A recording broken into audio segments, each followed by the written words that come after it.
government forces are said to be within 7 miles of the city of Idlib, one of the last remaining rebel areas of the country. And as they intensify their assault, aid agencies and the United Nations have warned of a humanitarian catastrophe. Well, more than 500,000 people have left their homes. Nearly 300 civilians have been killed in just over a month. For a month, the Syrian regime, with the support of the Russian Air Force, has bombarded towns surrounding Idlib city, capturing the town of Marat al-Numan and now entering the town of Sarakib. Opposition activists say the regime has recaptured dozens of towns and villages. Well, early this week, 8 people trying to escape the fighting died in an airstrike targeting a minibus near the town of Kafir Nahar. Our Middle East correspondent Mark Stone begins his report with the story of that attack, filmed by local people for Sky News. And a warning, it includes pictures of blood and some of those killed. Inside this van were 2 fathers, 2 mothers and 4 children. They had hoped they would escape this latest bombardment, but it followed them. A single rocket killed everyone inside. Most of the images are too awful to show. Young children and their parents wrapped together in blankets. It is volunteer rescue workers who must gather the dead as they've been doing for so many years. Goodness knows what the toll is for them.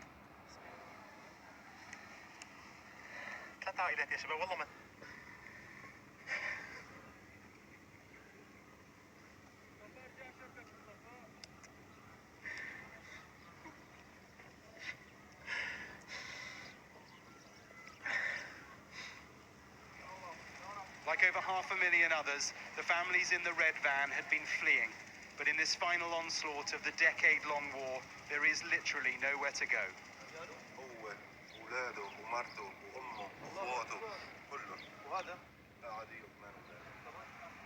On the roads out of both the cities of Aleppo and Idlib, convoys of families push forward.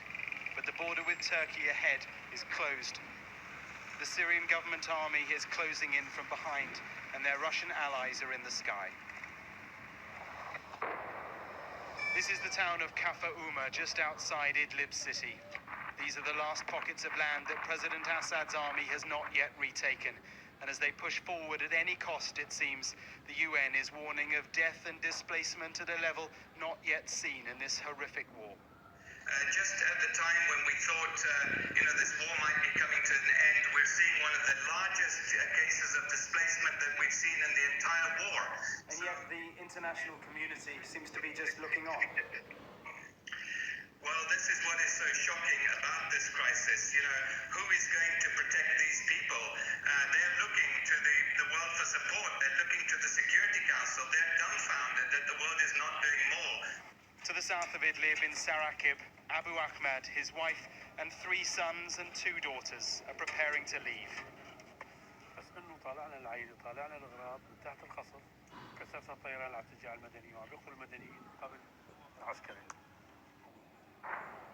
In the skies above are the sounds of the Russian and Syrian jets.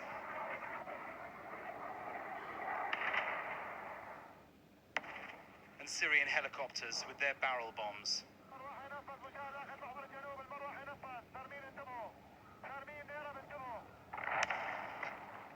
Look again and you can see the barrel bomb falling, unguided, indiscriminate, illegal in international law. But in this long war, they continue to be a central part of President Assad's arsenal.